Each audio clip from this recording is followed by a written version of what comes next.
Alright, we are back with a new video, and today we'll be updating the power rankings for Big Brother Canada during week 1. Now I am recording this on Sunday, March 6th, so we are in the middle of the second HOH round, and we recently had the veto. I will not be including events that have happened on Monday morning, even though this video will be coming out on Monday. So unfortunately that will not be accounted for. And the other thing is I'll be going into live feed spoilers, so if you haven't kept up or don't want to be spoiled by those, this probably isn't the video for you. But yeah, we're basically going to be going through each of the players and ranking them based on their current game position and how likely I think it is that they'll win based on their game position and how they are doing in the game so far. But let's not waste any more time. Let's get right into the list. So starting off the list at number 16, we have the first boot of the season. We have Melina, and I don't have too much to say about Melina as we didn't get that many live feeds during the first round of gameplay. We largely have her exit interview as well as the first 2 episodes of the edited show to go off of, but it didn't seem like she was that well positioned in the house. She always seemed kind of expendable. Now, to her credit, she wasn't the initial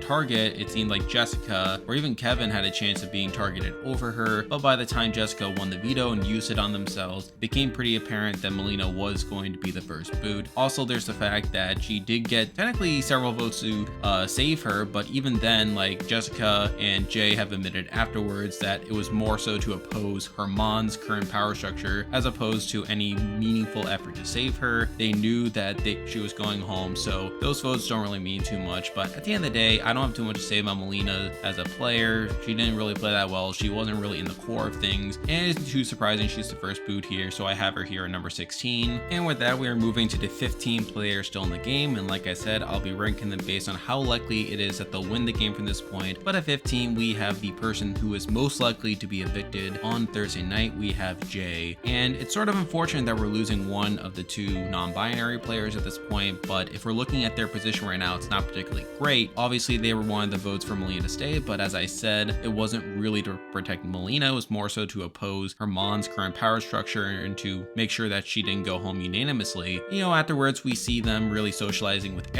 everyone, but they're not really in any majority group. They just seem to be someone that's socializing a lot, and we see Marty target them after winning HOH, and obviously we see them not really have any idea that they're being targeted. It's only after they get put on the block that they start to get some idea. I mean, obviously thereafter we see some work being done on people like Josh to try to get them to stay, and they are effective to some extent. I mean, they are able to get Josh and Summer to want to protect them, at least initially, and obviously we see them talk before the veto that they are interested in wanting jclynn to remain on the block, as they feel like jclynn will probably go home over them, which is probably a misread, as while there are people who are threatened by jclynn and would want to see her go home, it's sort of a misread for Jay to want to stay up on the block, even telling people like Josh, who are someone that is willing to use the veto to save them, to leave them on the block. So that's not an ideal sign. But really the main reason I have them all the way at the bottom here is because of the events from Saturday, where they really blew up at Kyle.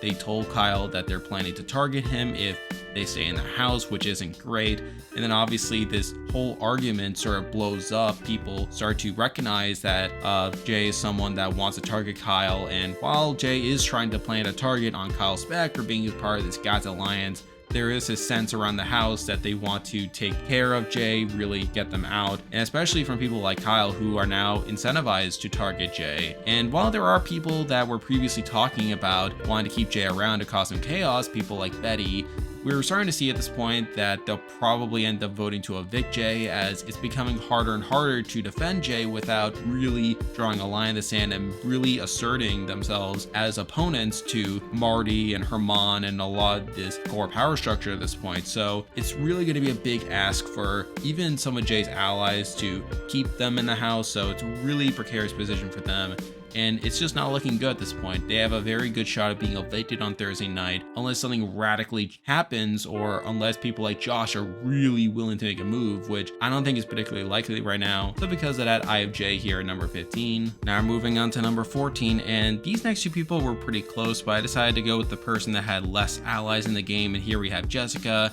And the thing about Jessica is obviously they were Herman's target last week, but they were able to save themselves by winning the veto, so good on them. They voted for Melina to stay, but that was more to oppose Herman's power structure than to actually save Melina, and which makes sense, but thereafter we see them not really being in the majority. I mean, we do see them talking to Helena, but they are the main target for most of the house, and really Marty winning HOH is one of the better case scenario for them, as Marty's one of the few people that isn't actively targeting them. Even so, Marty does say that he would put them up if the veto was used, so that's something at least. Obviously not particularly great. Thereafter, we see them struggling to connect with a lot of people, and one of the few people they are able to connect with is Kevin, which is something at least.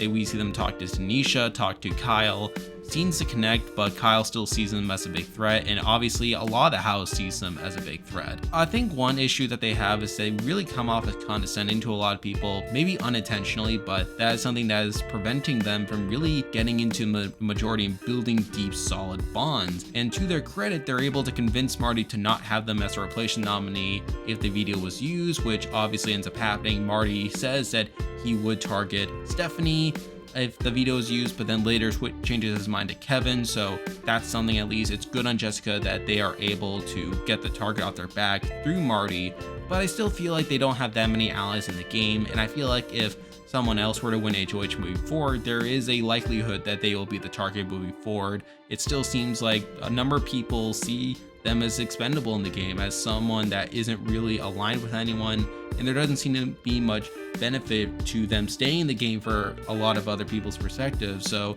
they're still in quite a bit of danger moving forward, but this is still a good enough week for them in terms of Marty being HOH and not wanting to target them. But if we get a future HOH, it wouldn't be surprising if they are mentioned as a potential target, so because of that, I had them here at number 14. Now we're moving on to number 13, and we have someone who's pretty similar to Jessica, but I feel like they have a bit more allies, and here we have Kevin, and obviously Kevin's off to a pretty rocky start. I mean, obviously in week 1, after Jessica wins the veto, he's put up as a pawn, and while he gets 2 votes to be evicted, it's not really enough to put him in that much danger. But even so, he's not really in the majority. I mean, even in week 2, we see Marty talking about him as a potential replacement nominee.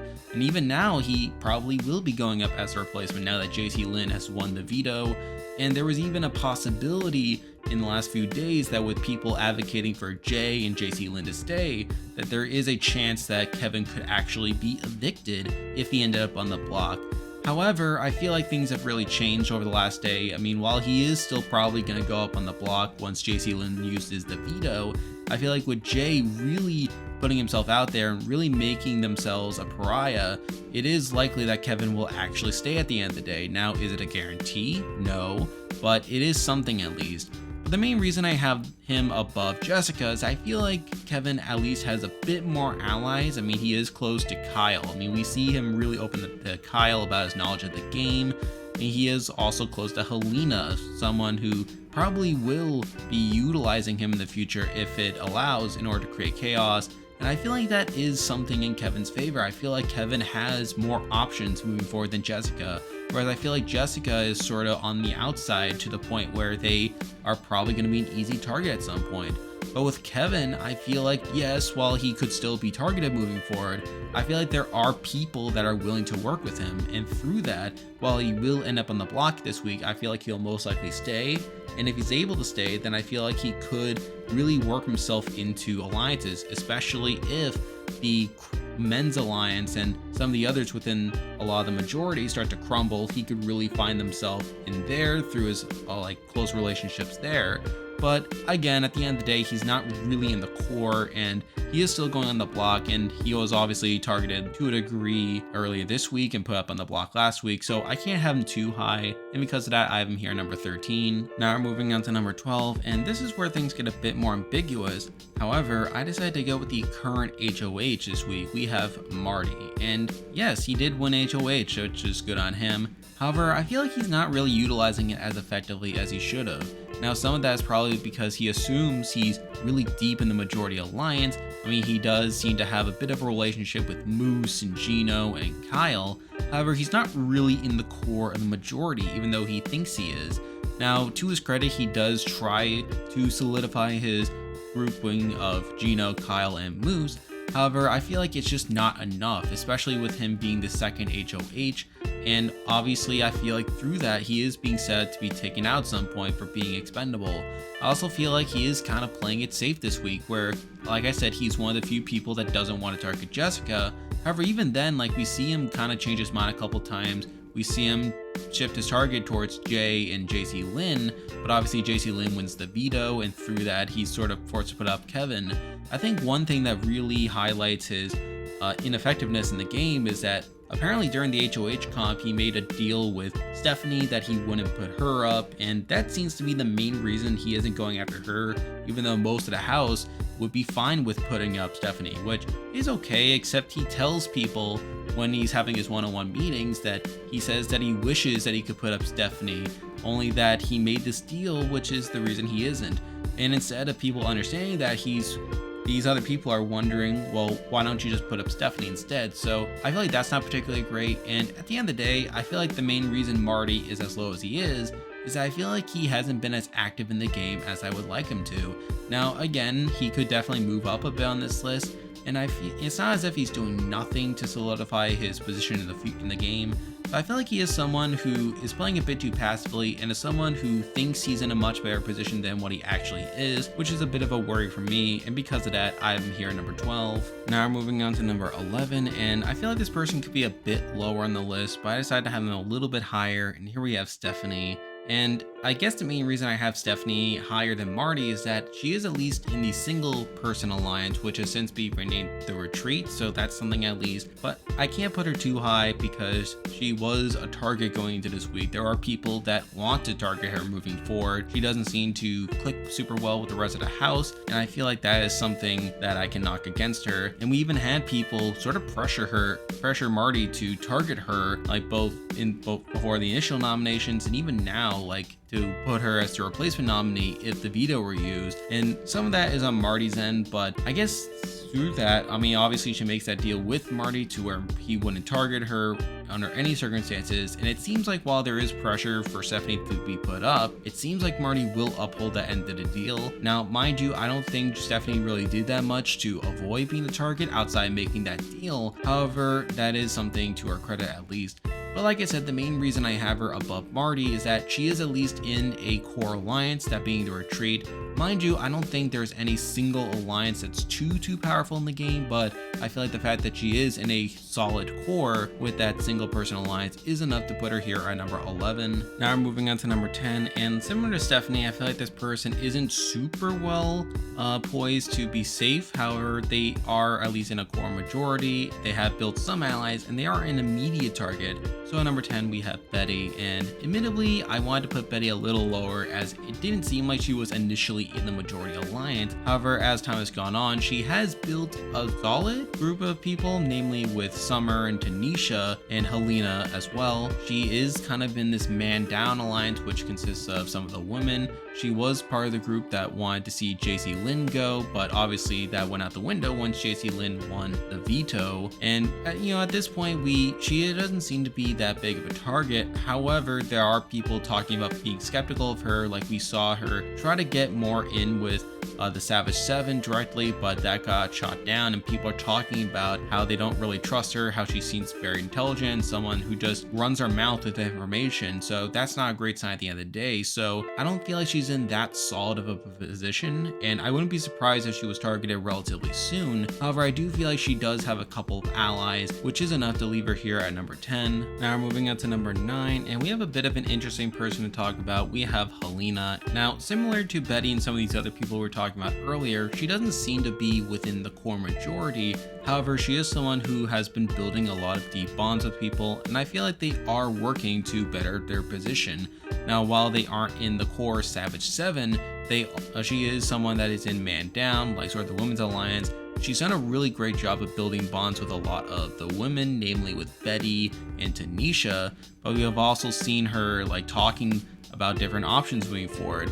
She's also built a relationship with Kevin, and she seems to realize that there are ways for her to maneuver through this game. I mean, people aren't exactly targeting her at this point, Like, we see her talking about keeping Jay around as a source of chaos in order to target the men at some point.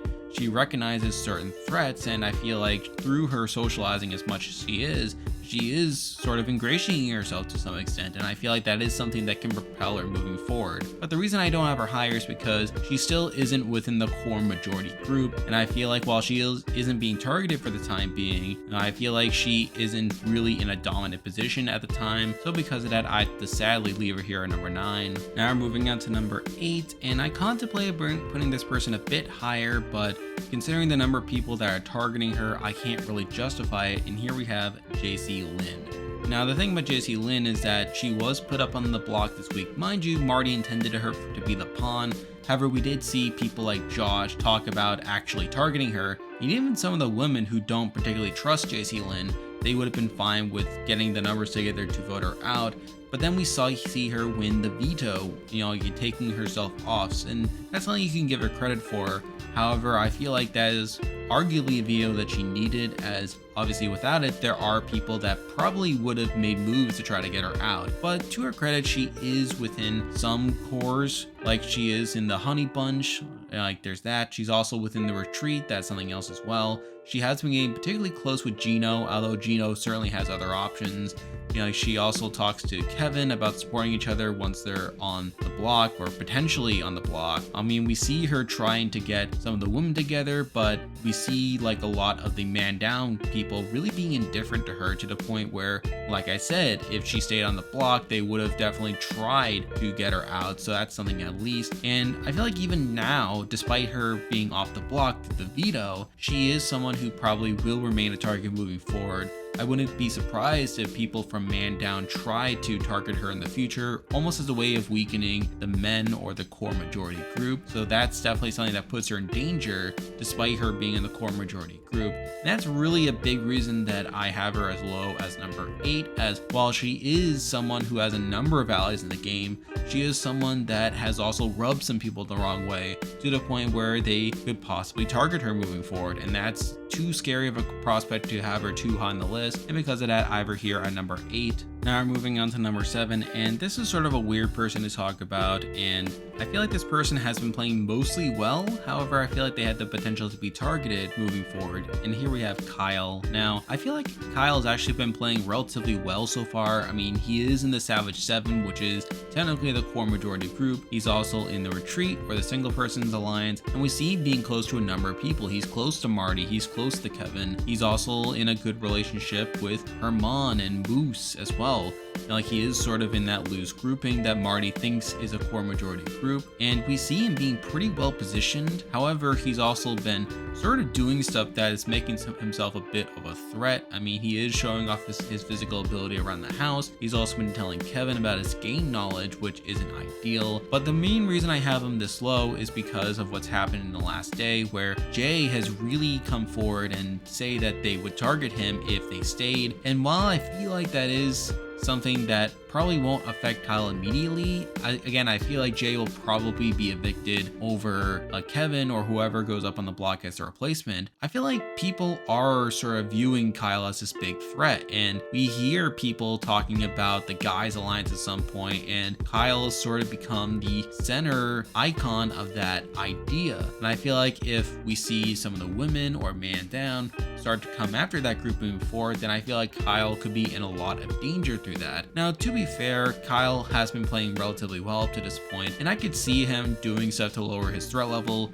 and really defuse this bomb that Jay has set off. But if we see Man Down sort of take this opportunity to try and take a shot in future weeks, then Kyle could still be in quite a bit of danger moving forward, and because of that, I have him here at number 7. Now we're moving on to number 6, and I feel like this person's kind of similar to Kyle in that they have been playing very actively, and to be fair, they're not being seen as big as a threat for now. However, I feel like that could definitely change moving forward. And here we have Moose, and Moose is pretty well positioned for the time being. You know, he is in the Savage 7. He's close to Marty, he's close to Gino, he's close to Kyle, and he's kind of been all over the place. He's been talking to all types of people. He's been talking to Helena about this weird secret partnership, you know, like where they would agree to go after each other's targets, even though they're their own allies. It's sort of a weird configuration there that hasn't really materialized much. He's been playing very actively up to this point, and people think that he's lacking knowledge of the game, which he isn't. I mean, he is someone that generally doesn't know the game, even though he has been playing very actively. And I feel like the main reason I have him above Kyle for the time being is that while people recognize that Moose is playing very actively, they feel like he's not that big of a threat. People aren't taking his active gameplay that seriously, which is kind of a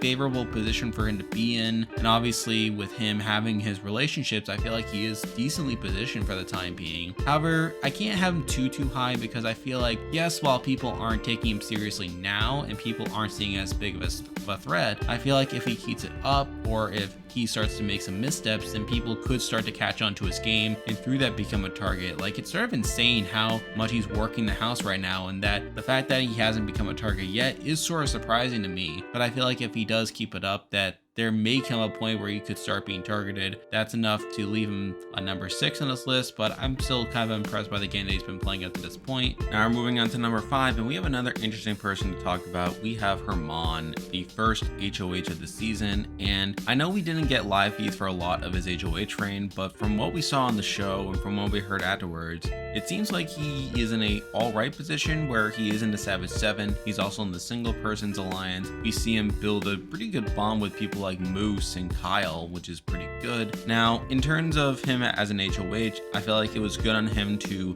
at least build some allies, really set up this core power structure in which he is a member of the majority of, which is good. Now, the main thing I have an issue with is his handling of Jessica. I don't love that he told them during the nomination ceremony that he was they were his target and that they were the person he saw as his biggest threat, which obviously isn't great in the sense that if Jessica were to win HOH, there's a good chance they would go after him. However, with most of the house also seeming to be against Jessica and Jessica not really having that many solid allies, it doesn't seem like that possibility is super likely for the time being. It's more so if other people win HOH that he'll be in a decent position. But the reason I have him this low on the list is that while he is in a solid position for the time being, I don't love how there are people talking about how he will be seen as the first casualty of the alliance once it crumbles. We heard Moose talking about that earlier. And again, while he did build that solid HOH, he also has at least one enemy in the house in Jessica, which isn't ideal if they were to win HOH. But I feel like he did good enough during his first HOH to set the majority alliance and being a part of that while positioning himself all right to where I had to put him here at number 5.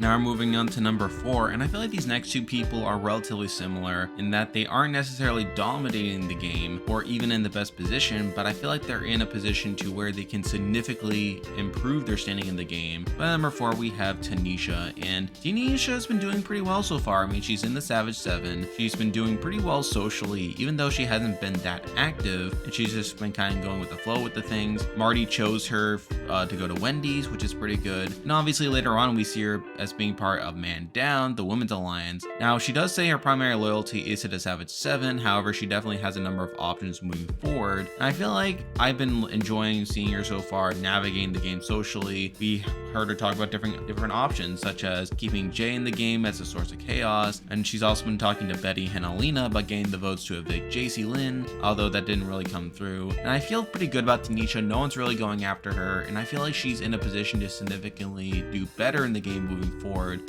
I feel like she could be a pretty influential force moving forward, but she isn't outwardly dominant right now, so I had to leave her here at number 3. Now we're moving on to number 3, and we have someone pretty similar to Tanisha, and that is Summer. And like Tanisha, I feel like Summer hasn't really been dominating the game, but she's been pretty well positioned so far. She's in the Savage 7, she's in the Honey Bunch. We've really seen her build a lot of bonds with people, really going around talking to different people, considering different options. The main reason I have her above Tanisha is I feel like she has a bit bit more allies. Like obviously she is close to Tanisha, but we've also seen her being close to Gino and to Herman, like and really working those guys a bit. And I feel like through that, Summer is in a decent position to possibly build something for herself moving forward. Now, have we seen that? Not so far, but I feel like she is laying some groundwork there. And again, she isn't being targeted, so that's something in her favor at least. And I feel like I said, her and Tanisha have a lot of potential moving forward in the game. No one's really targeting them, and I feel like they are insulated enough in the majority to where they could rope together some allies and possibly build a new power structure for themselves in the future. Now we'll have to see whether that happens, but I feel good enough about them to have Summer here at number 3. Now we're moving on to number 2, and I feel like these top 2 are pretty definitive for me for the time being. However, I feel like one person, while they are better positioned, are probably in more of a position to be targeted later on, whereas this other person may not be as well positioned as this other person, but I feel that they are more likely to skate through the game. However, I decided to go with the person who is better positioned at the number 1 spot, leaving at number 2 Josh. Now again, Josh is pretty well positioned. He's in the Savage 7, he's in the Honey Bunch, and we see him really building a lot of bonds with people. And really, we have also seen him being involved with the Jay stuff, where obviously he considered keeping Jay safe, using the veto on them, and he's also considering like really going against Marty. However, I feel like with recent events, he's probably less likely to do that now, probably more likely to just go with the flow. But I feel pretty good about Josh so far. No one's really targeting him, and I feel like he has options moving forward. Granted, he isn't as well positioned as the number 1 person. However, I feel like they have potential to move up on the list, especially if that other person starts to become targeted later on. But I decided that for the time being, there just wasn't enough evidence for me to justify putting Josh much higher, so I had to leave him here at number 2. And now at number 1, the person I think is the most likely to win Big Brother Canada 10 right now for me is Gino. Now this was a bit of a surprise actually, and I'll say up front that I don't think he is the definitive number 1, as I think there is potential for him to be targeted later on given his big physical presence, but even the potential for him to get into a showmance, which isn't entirely set in stone yet. But the main reason I have him here at number 1 is that he is the best positioned person in the house right now. He's in the Savage 7, he's in the Honey Bunch, and he's in the Retreat, which is all pretty good. And he's very close to Marty, the current HOH, and it's sort of crazy how he's managed to get into all these sub-alliances. On top of that, he has his connection with jclynn, who has been flirting with her to a degree. He also has a relationship with Summer, which is pretty good. He's also in this loose grouping of Kyle, Marty, and Boos, but you know, it's not too solid, but it's still another option for him moving forward. And it's sort of crazy that he is sort of in all these groupings right now, and he's sort of in the center of the house. Now, do I think he has a death grip on the house? Not necessarily. And again, I feel like with his big physical presence, I think there is a lot of potential for him to be targeted moving forward. And if that's the case, then he probably will move down on this list. So admittedly, this number 1 spot isn't as secure as, you know, as it might be on other shows that I cover. But I feel like with him, I can't really deny the fact that he is very well positioned right now, and he is playing relatively well for the time being. He isn't doing much to actively increase his threat level. A lot of this threat level talk is more just me seeing him as this big physical guy who wants to win a lot of comps, and through that, I feel like that is something that could come back to bite him later. But for right now, I am impressed by the game that he's playing, both through his threat management and his ability to get into all these alliances. And because of that, I have him here at number 1. And there we go, that'll do it for this video. If you like this content, be sure to like and subscribe. Now I am covering other shows as well, namely Australian Survivor, and this week, Survivor 42, so stay tuned for power rankings from those. I'm also going to be updating these power rankings weekly, so stay tuned for that. A lot of stuff coming your way. But for now, that is the video. See ya.